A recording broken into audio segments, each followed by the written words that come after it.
YouTubers? Welcome to the little sewing room. Today I'm getting ready to make another one of my signature dresses, but this time I'm going to use cut yardage. I got an opportunity where I had some extra money and I was able to purchase 3 pieces of fabric, and for my signature dress I need 3 yards because I need the length. So I was able to purchase 3 pieces of really nice fabric, a basic black.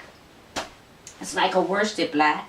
It's really nice. It's 60 inches wide. I've already washed it, and I hang my fabric to dry because that's the way I'm going to do my dress. I wash my dress, hang them to dry. So I got this lovely piece of black, 60 inches wide. This absolutely awesome piece of white cotton with a black striped thread running through it. It might not show up on the video. It's also 60 inches wide, and it's a cotton twill, so it's got a little more weight to it, but it will still work for my signature dress. And this really nice piece of red, which I've laid out my pattern.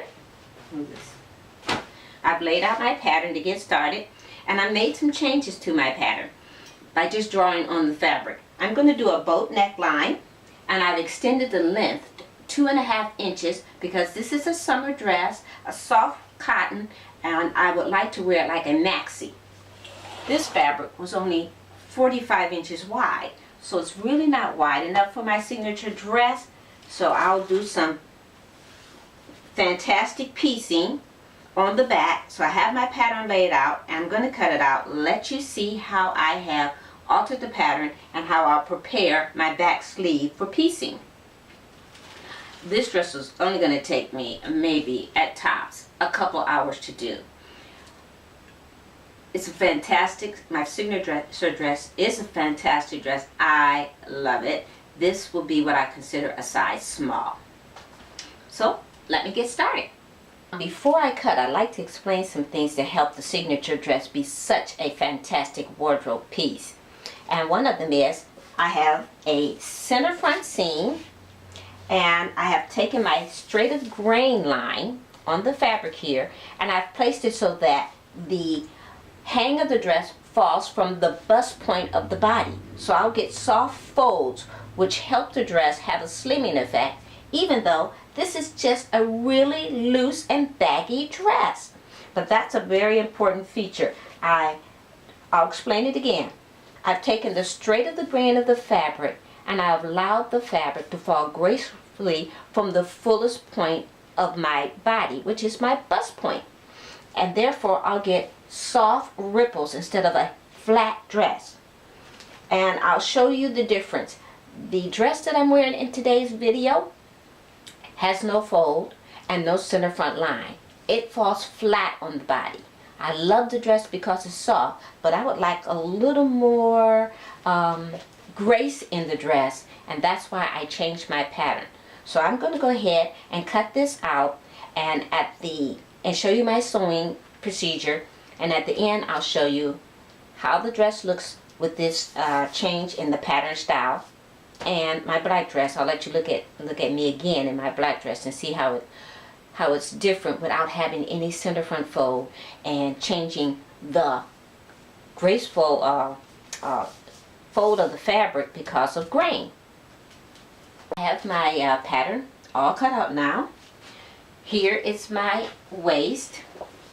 I've taken the sleeve up a bit, and I've cut off that selvage because selvage doesn't have any give, and if I leave it on when I hem my finished garment, it'll cause what I call resistance, so I won't get a nice hem. So I've cut that off. Here is my change in the neckline. The original neckline. This will be my boat neckline, center front. Just so you can see, one sleeve is already cut shorter than the other, and I'm going to cut off that selvage also, and I just need to cut off about 1/8 of an inch. And to get my sleeve the proper length, I'm going to take my little bit of waist right here, and that's where I'll be piecing my fabric. As a matter of fact, I can save a little fabric and piece with this area. save even more. I might even want to make something out of that scrap. So what I usually do is just fold the fabric on itself and do an eyeball gauging of how much I'll need of my waist fabric. Cut it.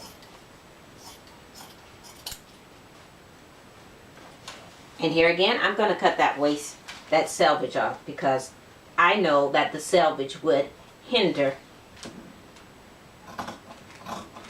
the flexibility of the seam. So I'm just going to eliminate it. I'm going to do a flat fell seam. Simply unpin my pattern piece just a wee bit, fold it out of the way, open my fabric, and a wrong side and a wrong side, because I want my flat fell seam to be on the outside. Pin it, and I'll take that to the sewing machine, stitch it, and create a flat fell seam so I'll get a nice finish.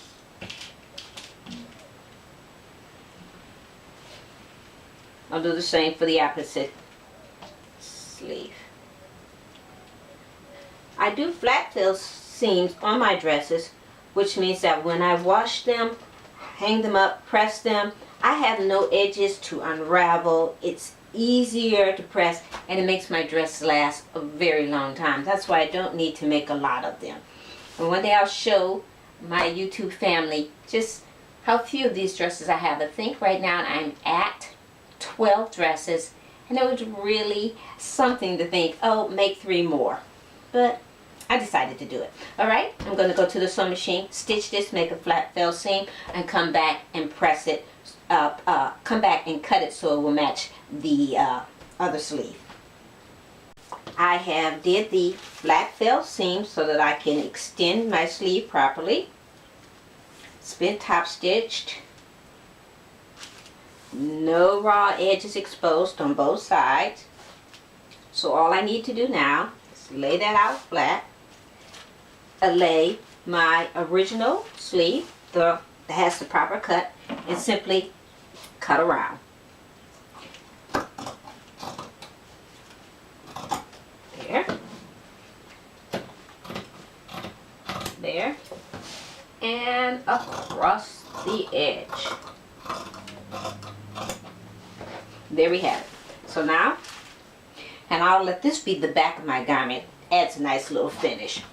It can be the front, it doesn't matter, because when I roll it back on itself, which I always do, no raw edges exposed. I love it. I'll now do a flat fell seam on the center front, and then the shoulders and my neckline, and I'll demonstrate that. So just remove my pattern pieces and go ahead and do flat fell seams along the front edge first. And I'll show you what that looks like. I have stitched my first center seam, and this will be the center back because of my piecing. I did a 5/8 seam. I trimmed the underside down to half the amount and did a fold over, which is the beginning of a flat fell seam. I like to stitch directionally from the widest part of my garment down to the narrow. Wider part meaning my hem, even though I have this sleeve coming out here. So I'll do my flat fell seam, which will give me a totally finished garment by opening it up and then top stitching on that fold there. And I'll use my edge stitching foot, which will give me a beautiful, even, and consistent flat fell seam. Right here, very consistent. That is with an edge stitching foot.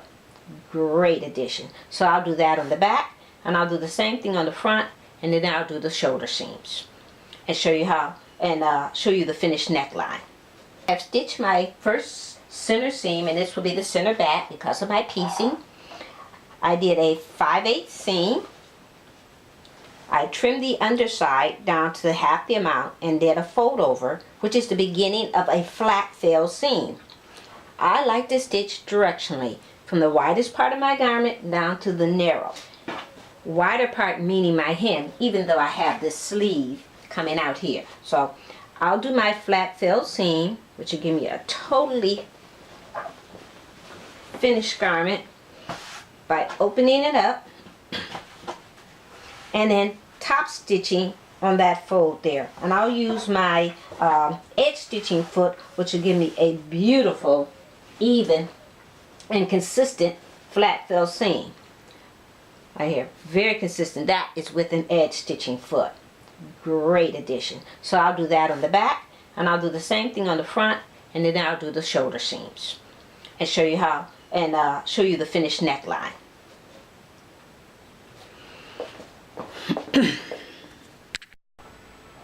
Well, it's complete. This is my dress that my signature dress made out of the 100% cotton with this lovely red graphic print.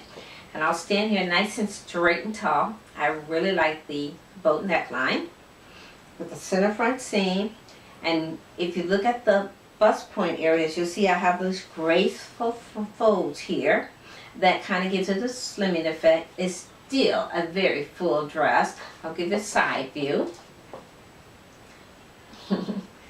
And I'll give you the back view. So it's a full dress.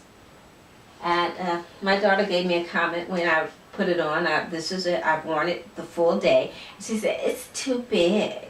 And I said, "No, it's not. It's loose.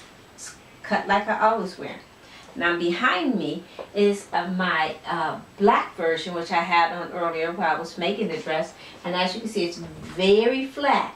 It doesn't have that center front seam, and all of the fullness of it falls from the shoulder, so it will stick out pretty much like the letter A. Narrow at the top, wide at the bottom. So it has a totally different effect, but it's much softer than this cotton that I have here. So this one is still on the shelf. I'll probably have to wait till it's been washed 2 or 3 times and maybe has softened up a bit. It still seems a little, I can't even think of the word. I like it, but that's because I don't like to be encumbered with my clothes. But it still seems just a little bit on the big and baggy side. This is my signature dress out of cotton with a variation on the neckline. Enjoyed making it. Didn't take very long. I'm going to do it again. I remember I had 3 pieces of fabric, so I still have the black and I still have the white stripe. So I want to do that and do something different there and see how they hang. So thank you for watching. This is Denise in the Little Sewing Room. Don't forget to subscribe and tell others about my channel. Have a great day.